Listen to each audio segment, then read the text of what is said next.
दोस्तों इमेजिन कीजिए कि अगर कल सुबह आपकी सबसे कीमती और जरूरी चीज चोरी हो जाए, एक ऐसी चीज जिस पे निर्भर करती है आपकी नौकरी, आपकी इज्जत और आपके परिवार का भविष्य, तो आप क्या करेंगे? मैं एआई या उसके फ्यूचर की बात नहीं कर रहा, मैं बात कर रहा हूँ एक ऐसी कहानी की जिसे लोगों ने पर्दे पर आज से 75 साल पहले देखा था, लेकिन वो कहानी आज भी उतनी रेलेवेंट है और उतनी ही सच्चाई बयां करती है जितनी आज से 75 साल पहले किया करती थी। मैं बात कर रहा हूँ 1948 में आई विटोरियो डी सिका की फिल्म द बाइसिकल थीव्स की। दोस्तों कहानी है सेकेंड वर्ल्ड वॉर के बाद की। यूरोप के दूसरे शहरों की तरह रोम भी अपने पैरों पे फिर से खड़े होने की कोशिश कर रहा था और वैसा ही कर रहे थे वहां के लोग। और उनमें से एक था एंटोनियो, जिसको बड़ी मुश्किल से एक नौकरी मिलती है, पर नौकरी मिलने की सबसे बड़ी शर्त थी एक साइकिल का होना। एंटोनियो अपनी बीवी के साथ मिलकर घर का कुछ सामान बेचकर साइकिल की जुगाड़ कर लेता है और उस साइकिल के साथ जागती हैं बहुत सारी उम्मीदें, जिंदगी को फिर से अपने पैरों पे खड़ा करने की और एक सेल्फ रिस्पेक्ट से भरी जिंदगी जीने की उम्मीदें।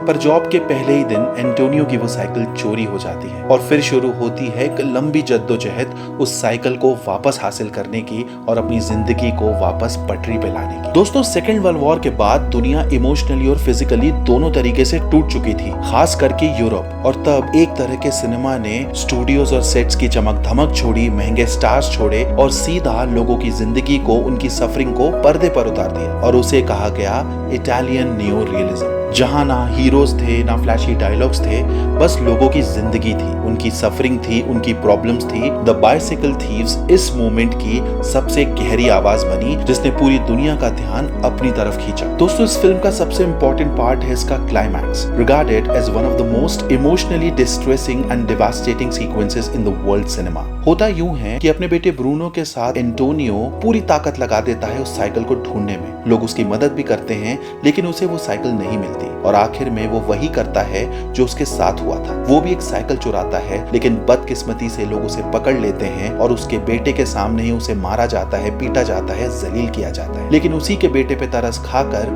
उसे छोड़ भी दिया जाता है। और फिल्म के आखिरी सीन में एंटोनियो ब्रूनो के साथ मायूस सर लटकाए हुए रोम की भीड़ में खो जाता है। ना कोई बैकग्राउंड म्यूजिक, ना फ्लैशी डायलॉग्स, प्योर खालिस इमोशंस एंड 100% रियल सिनेमा। और शायद ये कहना भी गलत नहीं होगा कि the Bicycle Thieves is single handedly responsible to shape the modern cinema that we see today.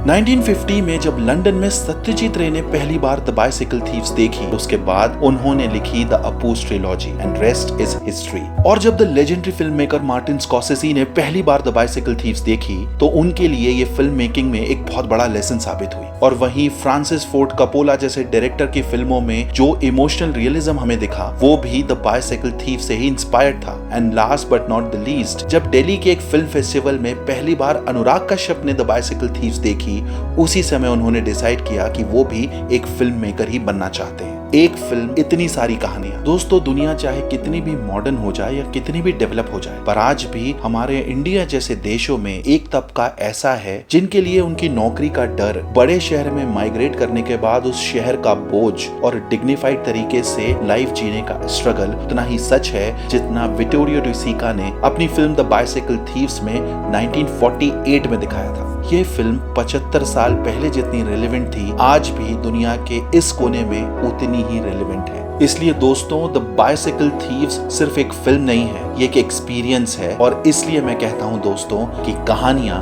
बहुत जरूरी है।